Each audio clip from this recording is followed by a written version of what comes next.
இயேசுவின் மந்தை ஊழியங்கள் வழங்கும் இன்றைய வேத ஆராய்ச்சி வழங்குபவர் சகோதரர் ஜான் பெஸ்லி. ஆண்டவராகிய இயேசு கிறிஸ்துவின் ஈடு இணையற்ற நாமத்தினாலே உங்கள் அனைவருக்கும் அன்பான வாழ்த்துக்கள். இந்த நாளுக்கான வேத வசனம் ஏசாயா தீர்க்கதரிசியின் புத்தகம் 58 அதிகாரம் 11 வசனம். கர்த்தர் நித்தமும் உன்னை நடத்தி மகா வறட்சியான காலங்களில் உன் ஆத்மாவை திருப்தியாக்கி உன் எலும்புகளை நினமுள்ளதாக்குவார். நீ நீர்ப்பாய்ச்சலான தோட்டத்தைப் போலவும் வற்றாத நீரூற்றைப் போலவும் இருப்பாய். கர்த்தருடைய ஆசீர்வாதம். யாருக்கு இந்த ஆசீர்வாதம்?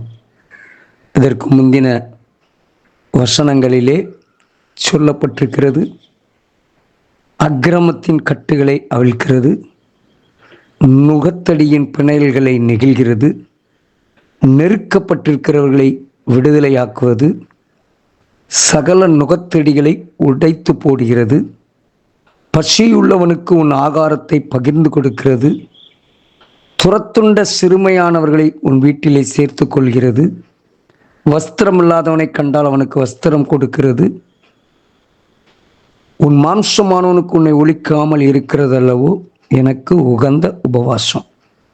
உபவாசம் என்பது ஏதோ ஒரு கடமைக்காக அல்ல,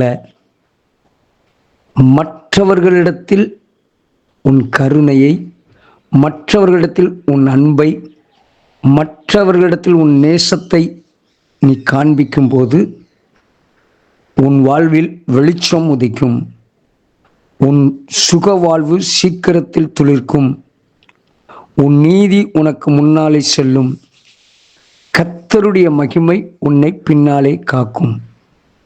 அருமையான கர்த்தருடைய பிள்ளைகளே, மற்றவர்களை குறித்த கரிசனை, மற்றவர்களுக்காக நாம் நிற்கிற திறப்பில் நிற்கிற அனுபவம், இவைகளையெல்லாம் சொல்லிவிட்டு தான் அவர் சொல்லுகிறார், உன்னை நித்தமும் நடத்துவார்.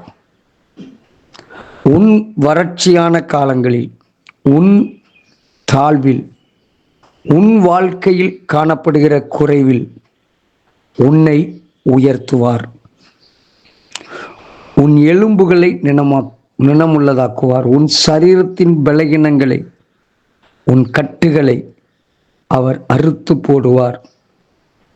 நீ நீர்ப்பாய்ச்சலான தோட்டத்தை போல,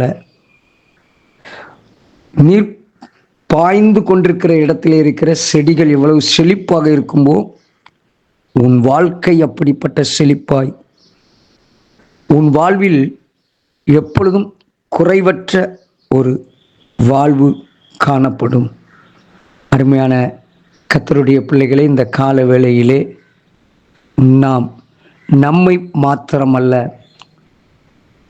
நம்முடைய தனிப்பட்ட வாழ்க்கையை மாத்திரமல்ல, மற்றவர்களை குறித்து சிந்திப்போம்.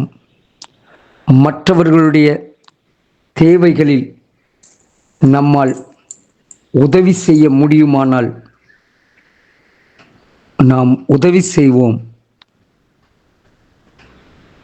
இங்கே உபவாசிக்கிறவர்கள் இப்படியெல்லாம் உபவாசிக்க வேண்டும், ஏதோ கடமைக்காக சாப்பிடாமல் இருப்பது மாத்திரம் உபவாசம் அல்ல என்று சொல்லிவிட்டு, நாம் நம்முடைய வாழ்க்கையின் சில குணங்களை மாற்றிக்கொள்ள வேண்டும். இந்த கால வேளையிலே நாம் சிந்தித்து பார்ப்போம்.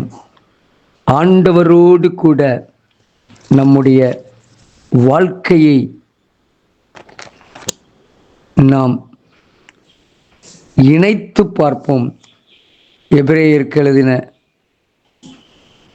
நிருபம் 12 அதிகாரம் 12 வசனம் சொல்கிறது, நெகிழ்ந்த கைகளையும் தளர்ந்த முழங்கால்களையும் நீங்கள் திரும்ப நிமிர்த்தி, முடமாயிருக்கிறது பிசகி போகாமல் சுஸ்தமாகும்படிக்கு உங்கள் பாதங்களுக்கு வழியை செவ்வாய்ப்படுத்துங்கள்.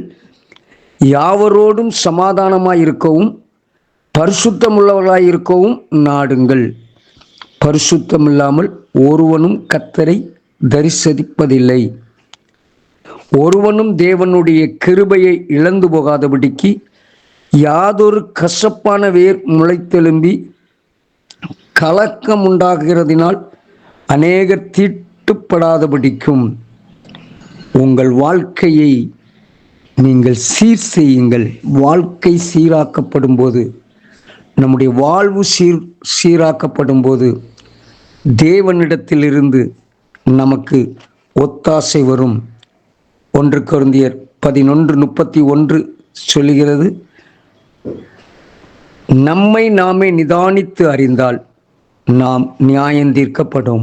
நாம் நம்மை நிதானிப்போம், நம்மை ஆராய்ந்து பார்ப்போம், நம்மை ஆண்டவருடைய கரத்தில் அர்ப்பணிப்போம். கர்த்தருடைய ஆசீர்வாதம் நம்மை சூழ்ந்து கொள்ளும்.